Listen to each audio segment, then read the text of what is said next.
नमस्कार. आपली मुंबईत आपलं स्वागत. सुरुवातीला एक नजर महानगरातल्या ठळक घडामोडींवर.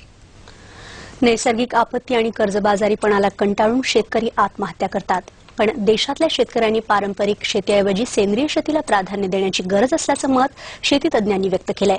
सेंद्रिय शेतीबाबत अधिक माहिती देण्यासाठी नुकतंच एका कार्यशाळेचं आयोजन करण्यात आलं होतं.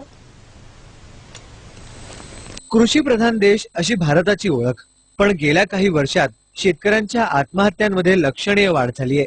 पारंपरिक शेती पद्धती आणि रासायनिक खतांच्या जादा वापरामुळे जमिनीचा कस कमी होणे, शिवाय नैसर्गिक संकट अशा कारणांमुळे शेतीच्या उत्पादनात घट होते.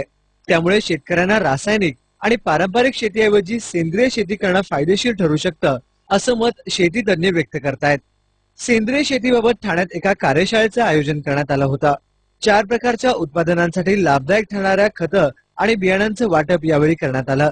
भूसंजीवनी हे खत शेतकऱ्यांना जादा उत्पादन देणारं ठरेल, असा दावा agro India search private limited या कंपनीनं केलाय.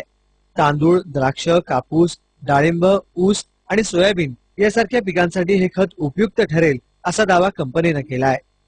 इस्रायलमध्ये चालतं स्टेज वाईज फार्मिंग, म्हणजे झाडाला ज्या वाढीच्या अवस्थेमध्ये ज्या एन्झाईम्सची आवश्यकता असते ते स्पेसिफिकली प्रोव्हाइड करायचे. त्याच्यामुळे आपण संतुलित वाढ साधू शकतो झाडाची, आणि मग त्याच्या उत्पन्नामध्ये आपल्याला कन्सिडरेबल डिफरन्स मिळवता येऊ शकतो.